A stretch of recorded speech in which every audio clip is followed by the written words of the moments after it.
Thank you for stopping to talk to me today. We're here to talk about the whole process that happens to change the councils of churches to churches, the whole churches together model that we have today. And that process happened in the first year that you started working nationally for the Catholic Church as the Bishop, the General Secretary of the Bishops' Conference. Can you just talk about that and what it was like then and what happened and why was it that the churches in England, well, in Britain and Ireland, decided they needed something different? Well, it's a long time ago and my memory isn't that good and it gets a bit confused. And I think everybody knows that history is probably the most speculative of all disciplines. So let's have a go. What I recall was there was a general sense that the British Council of Churches was feeling its age, shall we say. And the Pope's visit had come, John Paul II had been, and I think there was also a return visit of church leaders to Rome around that time. And there's also been the failure of the unity talks, I think, between the Church of England and the Methodist Church. So there was a bit of a vacuum and a bit of energy. So the energy kind of swept in to fill the vacuum, and church leaders began to talk to each other about what the next phase of ecumenism might be.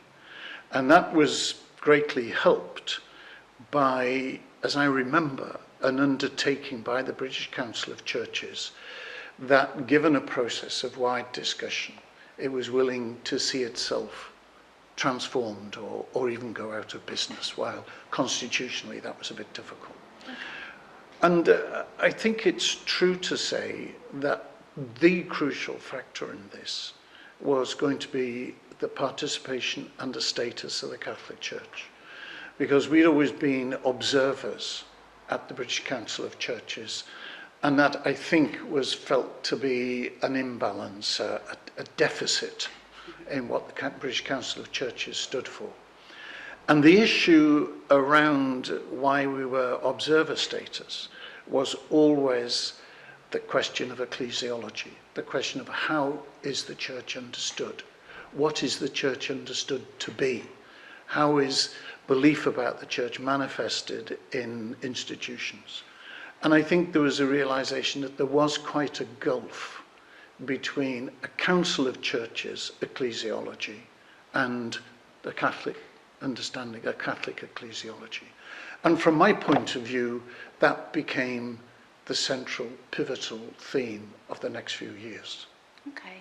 And my understanding is that we were trying to involve the black-led churches as well. That was another theme in it, or was I? Well, I think that was probably a secondary theme. Okay. Because, again, my memory would be that it was also a major issue for the Quakers, for example. Okay.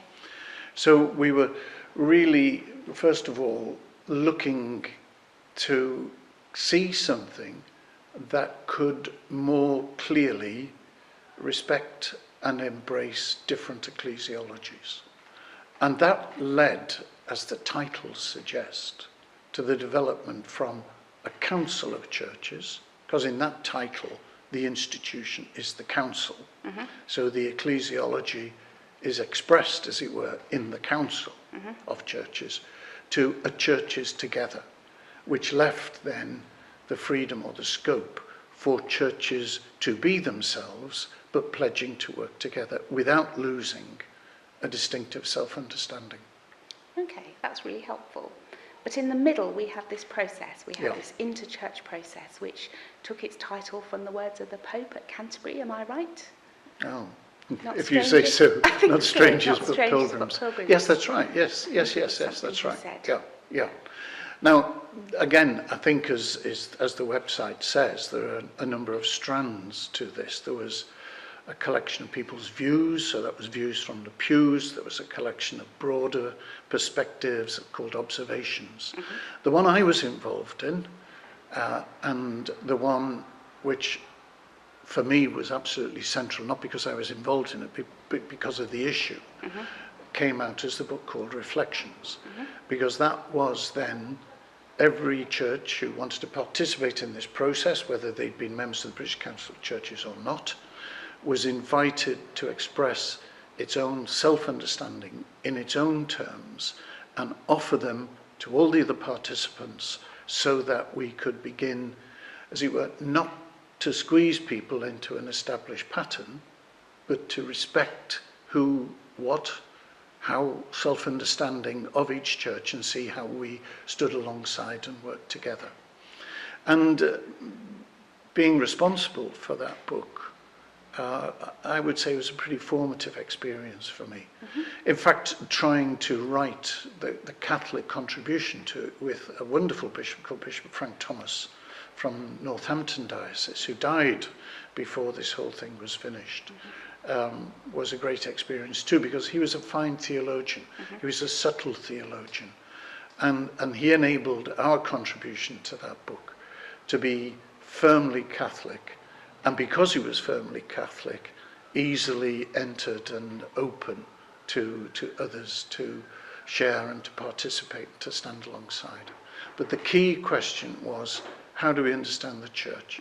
How do we understand its bone structure? How do we understand that a church finds its voice?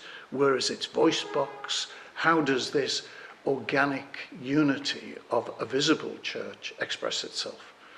And of course then that very quickly focuses around issues of authority. And they have always been and continue to be quite a major strand in all ecumenical dialogue.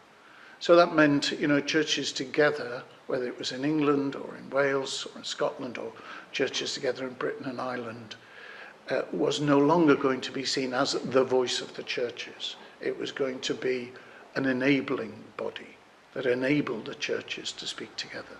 Now, these things are never simple.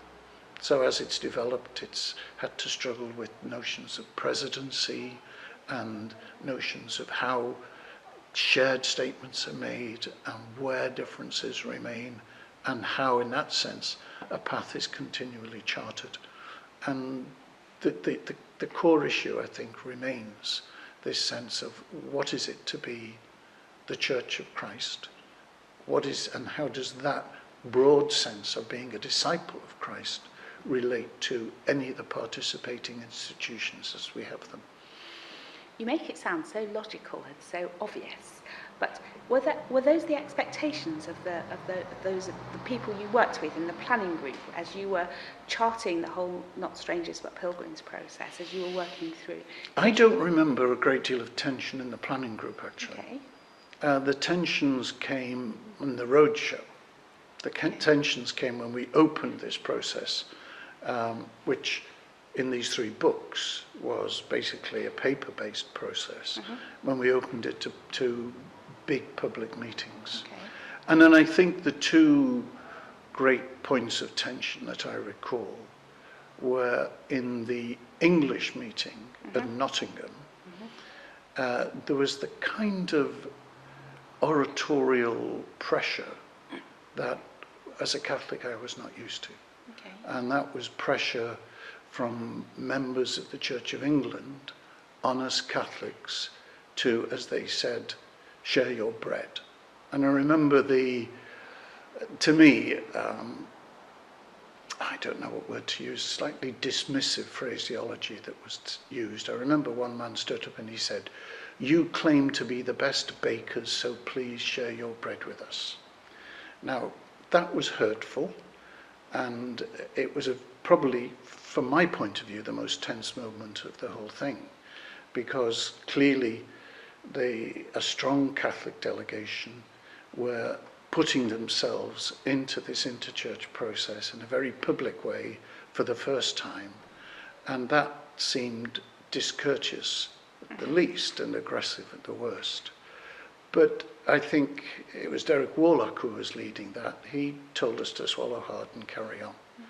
So there was that point of tension, and another great point of tension was when we were in Scotland, and there was a chap called Pastor Jack Glass from the Wee Frees, and he got a group of people and they were marching up and down outside the windows chanting "No Romans Here" or something.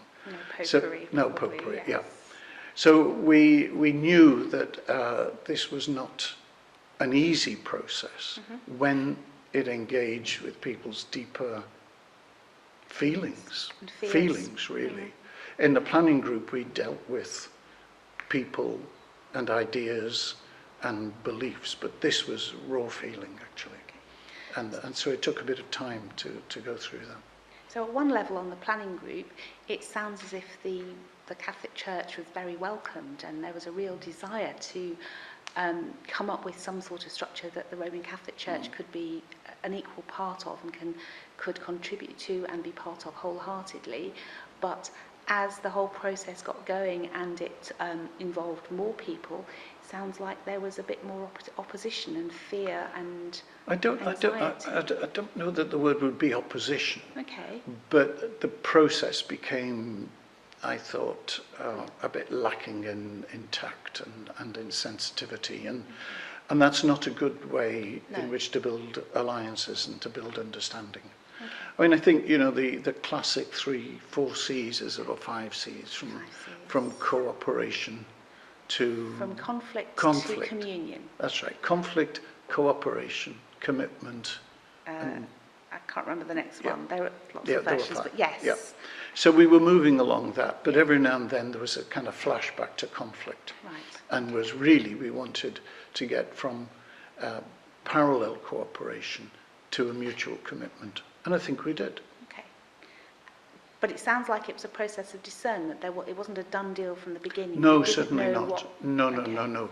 Because after these 3 national conferences, or, well, 3 nation conferences, there was then another 18 months of planning and work that I remember was led by Bernard Thorogood from the United Reformed Church.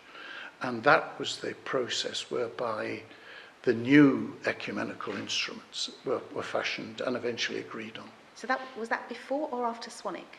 No, that was after Swanwick. After Swanwick. So we had 3 national conferences and then we had Swanwick. We had 3, right? no, Swanwick was the 3rd. No, Didn't you're we have right. England, No, you're right. Wales You're and right. Scotland That's right. There were and 3 then- nationals, Yes. then Swanwick, and Swanwick was the point of, yes, we will work together. Right. Now let's Yes. work out how we do it. Okay. Yeah. Okay. That's my memory. I remember you driving around the country, well, the countries, to all those conferences, and the planning group went to all 3 of them, didn't they? We did, yeah. So we that you did. could really listen to It what was, people and were I saying. think they were pretty much following one after the other. Yes, they were. I remember that. So it was all done in a very concentrated period. And, you know, I think quite a number of us in the planning group travelled together, so it wasn't as if at the heart of this was an ongoing negotiation. At the heart of it was a close-knit group of people who really wanted to serve the churches, to see where the new patterns would emerge and what they would be based on. Okay. You said that after Swanwick, Bernard Thorogood took over the next bit of discernment that produced actual proposals, clear proposals, which I think came together in the Marigold That's book. right, the Marigold book, yeah. Yes. Whoever chose the cover also, in fact, chose the title, yeah. Yes, well, only because it had such a long title. What did you think would happen once these new instruments were put in place? They came up with this phrase, didn't they? Instead of councils of churches, they started talking about ecumenical instruments, and that's a phrase we still use today. Yeah. Though it's not in our title, it's not exactly user-friendly, that phrase. What did you think would actually happen? Well, I think what we hoped would happen would be that the church's mutual understanding would deepen, and therefore those differences and what constituted the different shapes of churches would continue to be explored, and at the same time there would be a sufficient mutual understanding to act together, whether that was locally or nationally or across Britain and Ireland. I think, you know, throughout the process, and probably still today, leadership was a big issue. And decision-making, which either comes before or follows leadership, I'm not sure, was a big issue. Because, you know, one of the things that the Catholic Church has is a very, very clear decision-making process and pattern of leadership. What I remember being quite frustrated about was that other churches had an overt pattern of leadership, but in fact the effective leadership was covert. It was the permanent officers. If you change your overt leaders, your headline leaders every year or every 2 years, then the natural dynamics of an institution tell you that the actual decision-making process lies elsewhere, because you can't recreate an institution every year or every 2 years. And so we had this dilemma all the way through the Marigold book of what does leadership in the church mean, and if you're bringing together leaders, who do you bring together if they're going to be instrumental in effecting solid cooperation, committed cooperation between the churches. So, and I think that's still an issue, frankly, that who can say at a meeting, yes, we will put this in, and be able to make that commitment. And I think that's not always easy. And trying then to get the voice box of the churches to work together quickly enough remains quite difficult. So that was one of the strands of the Marigold book that I remember being difficult. The other was the interrelationship between what in normal language, national and international levels. Okay. So what does it mean to be churches together in Wales related to churches together in Britain and Ireland? And where is the major investment to be made, because investment is limited in terms of people's time and money, and those things depend on what you want to achieve. If your main aim is to be a pressure group on public policy and then your focus is going to be British, and you're going to say, we want to be able to influence the powers of Lever, which at that point were pretty well London-centred, and therefore it was about the British government. If you want to say, well, what we want to achieve is a working together of churches at every level, then you're going to be more interested in what was called intermediate ecumenism and local ecumenism, and therefore grouping that around the four nations. So these things were tensions written right through the Marigold book, together with the fact that this was a continuation or a metamorphosis of the British Council of Churches. So there was quite a strong and very understandable desire to see something come out of this, which was evidently the successor of the British Council of Churches. Maybe not in style, but certainly in stature and in positioning.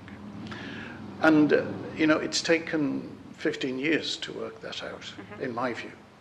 And I think reasonably early on, I think the Catholic perception was clarifying.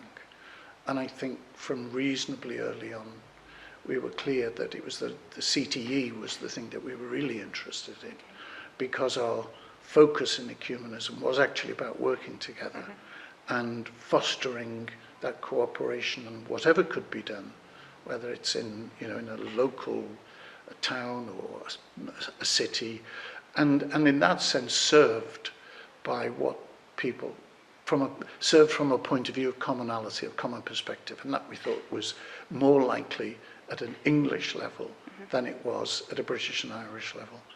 So I think that's actually the way the instruments are developing, with a greater emphasis on the national bodies, and probably with the British and Irish level developing and steadying as a point of coordination between the national bodies. I must confess, that's what I would have wanted in the first place, but I quite understand why it wasn't in the Marigold book. Listening to you talk about the experience of that Nottingham conference, it seems to me, as somebody who wasn't really in ecumenical circles in those days, that relationships have really shifted and changed since then. Could you just talk about that and what your perception is? Well, I think they have. I think the Nottingham conference was a bit of a pressure cooker. So things were, there was tension around, and people say things when they're tense.